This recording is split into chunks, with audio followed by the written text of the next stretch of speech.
সত্যি সত্যি বলছি, আল্লাহর সাথে প্রেম করো। তিনি ছাড়া এই পৃথিবীতে কেন এই কাল ওই কালে কেউই তোমার পাশে থাকবে না। একমাত্র সৃষ্টিকর্তাই তোমাকে সাহায্য করতে পারে সব বিপদ আপদ থেকে। এই দুনিয়ায় কেউ কারো না।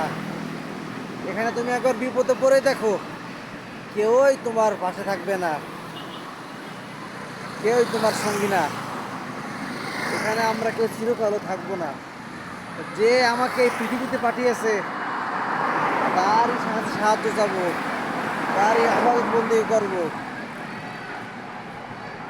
এই যে শুধু আমরা খাই খাই করি না, খাই খাই, এই সুদ খাই, ঘুষ খাই, মানুষের কাছ থেকে জোর জোর করে টাকা পয়সা নিই, মানুষের জমি দখল করি, এগুলো কোনো কাজে লাগবে না।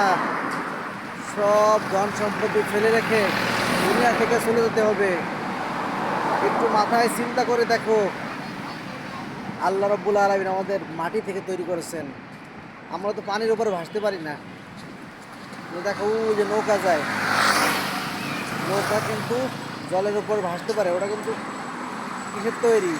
লোহা দিয়ে তৈরি করে বা কাঠ দিয়ে তৈরি করে। তুমি ওরকম ভাসে ভাসে চলো তো।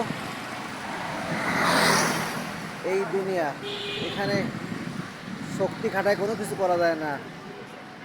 ভালো মানুষের মূল্য নাই পৃথিবীতে, কিন্তু মূল্য আছে কোথায় জানো? আখেরাতে, মৃত্যুর পরে। তা আমরা সবসময় আখেরাতে চিন্তা করবো, আল্লাহকে বেশি বেশি ভালোবাসবো। আই লাভ ইউ সৃষ্টিকর্তা, আই লাভ ইউ আল্লাহ।